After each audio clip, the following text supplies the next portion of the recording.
What's going on, golf addicts? Welcome to Tour Junkies After Dark, presented by DK Sportsbook. I'm DB. I got Pat Perry. We are the Tour Junkies. We just finished breaking down the Mexico Open from Vidanta Vallarta, brand new event on the PGA Tour.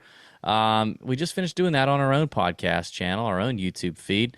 And here we are. We're here with you. It's late at night. We've had a few drinks. I'm drinking some tequila here. Pat, what you got? You sipping on, you got some rosé in there? What is that?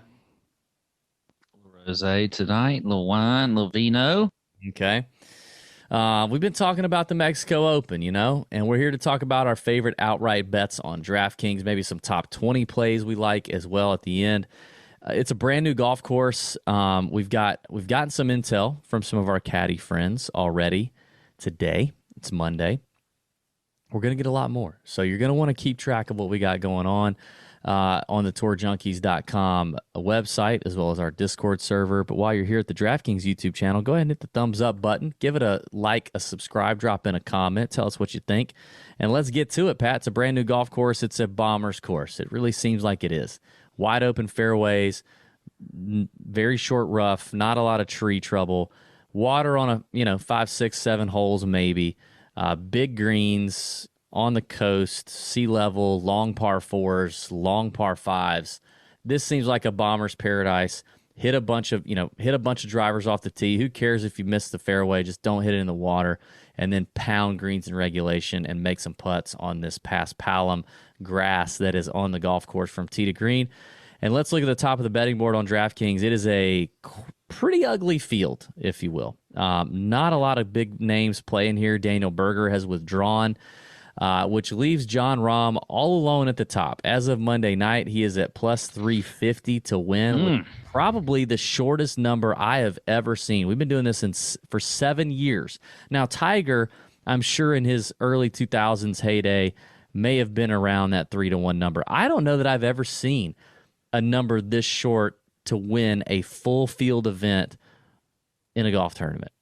Can you think not that I can remember. And the fact that the weirdest thing isn't just how short the number is, which is probably about right just based on Jon Rahm's ability and where he is, but also the gap between him and everybody else is huge. Yeah, I mean, it goes from 3.5 to 1, then to 20 to 1 on Tringali, Woodland, Answer, and Na. It's pretty crazy. Now, obviously your first decision as a gambler has to be, am I going to bet on Jon Rahm at 3.5 to 1? And we both agree the answer is no to that.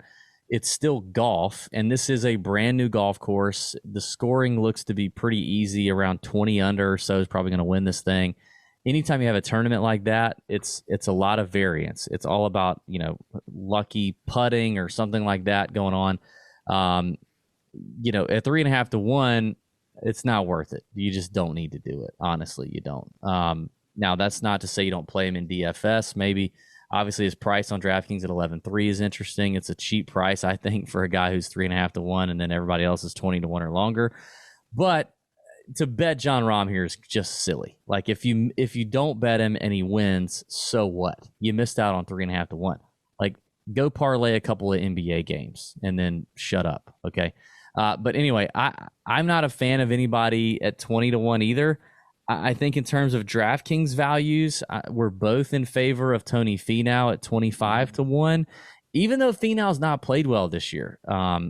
Obviously, he won the Northern Trust last summer, played really well leading up to the FedEx into the FedEx Cup playoffs.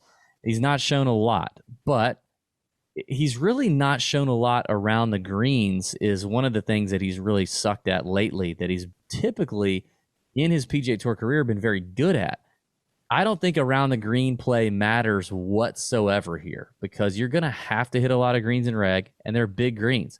If you're not, then you're probably out of it anyway. So I think Tony, with his distance, with his prowess on these resort style courses, could eat it up, and I like the number at 25 to 1. I know you agree. Go beyond Tony Finau. Who else do you like? Yeah, I do agree with Tony Finau. I also like Sebastian Munoz right there next to him at 25 to 1. He's another, really top of the class, as far as, players in this field. But then if you look at the stats for him, I mean, he's number 2 in the field in strokes gained off the tee. He's top 10 in strokes gained approach. He's top 10 in birdie or better percentage. They're going to have to score this week. This being a new course, I do think it could be difficult for them because they don't know it as well.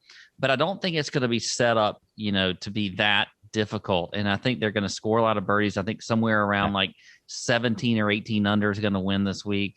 So I like Sebastian Munoz there, right there at 25-1.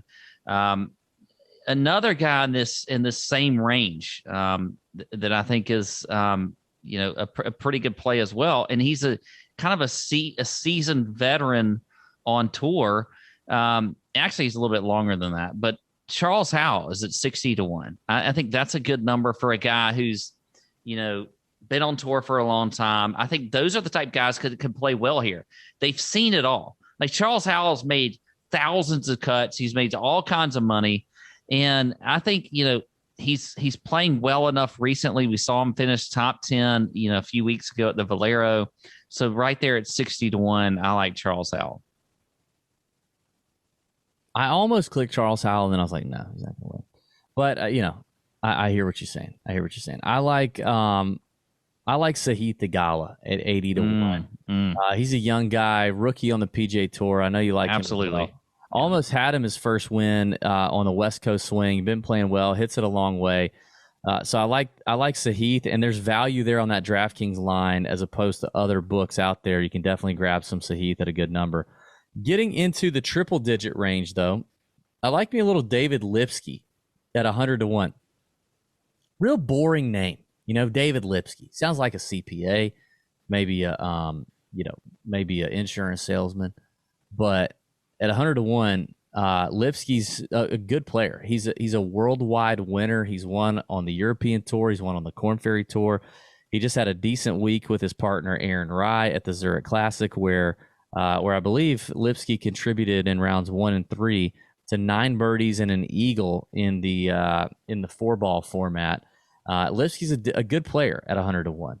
So I like him. I think we both like Austin Smotherman at 110-1, another rookie on the PGA Tour. Good ball striker, terrible short game. Like, you're not going to need the around the green play here.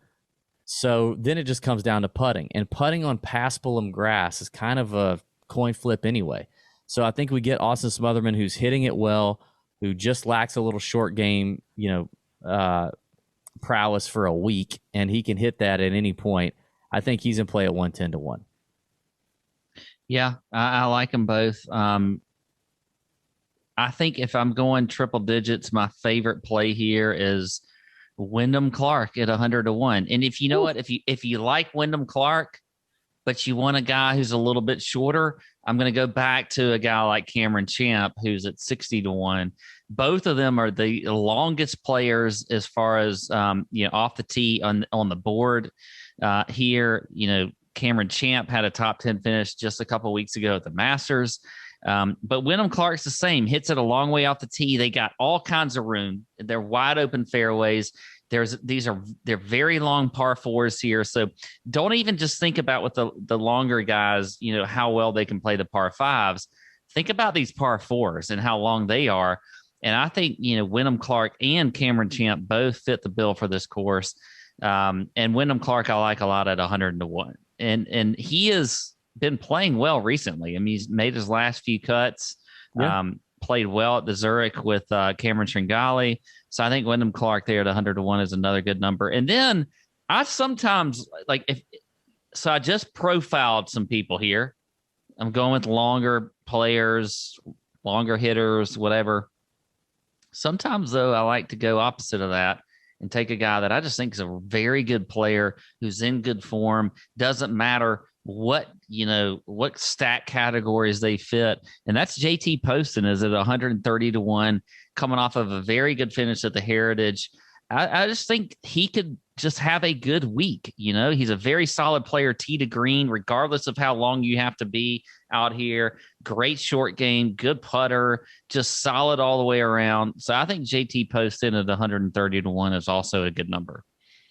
All right, let's talk top 20s, Pat. And as I look at the top 20 range, we talked about how ugly this field is. Listen, normally there's a handful of top 20s at long numbers, 5-1, 6-1, 7-1, 8-1.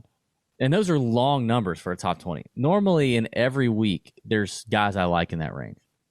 This week, there's not.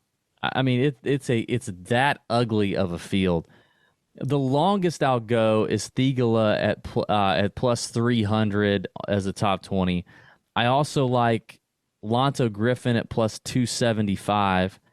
And then I think there's some value with Aaron Wise and Chris Kirk to top 20 at plus 175. That's it for me. The top 20s are tough to pull the trigger on here for sure. I mean, it's tough to pull the trigger on any bet this week given the strength of the field. But, I mean, I just don't see a lot of value here whatsoever. Yeah, I mean, I think this is a week where if you just want to, you want to see some wins on the board on your account, when you're betting, go with a guy like Tony Finau plus 140, Sebastian Munoz plus 140. Those are their numbers for top 20s. Charles Howe is plus 250 as a top 20. We know he's a cut making machine. I think he can definitely get in here in the top 20 finish. A couple longer odds guys though that I do like. You've mentioned Thigala. I think, Windham Clark at plus 350 is a good number there for him. I also think that one other guy that I'll look at is Danny Lee at plus 450. I like Danny Lee a lot. So there you go. I mean, 450's not long enough. Like I really want to go Patrick Rogers at plus 450, but I just feel like he can't win. He can't win anybody any money. He's the new person, the new figurehead for that. He refuses to win anyone any money. I'm out. That's Tour Junkies After Dark presented by DraftKings Sportsbook. It's the Mexico Open. It's not that great, okay? It's not that great. But it's a new event, new course. We'll see what's up. Do you play Jon Rahm? Do you not? That's your question. Hope we answered it for you. Let's have a week. May your screens be green for the Mexico Open. We'll be back next week. See ya!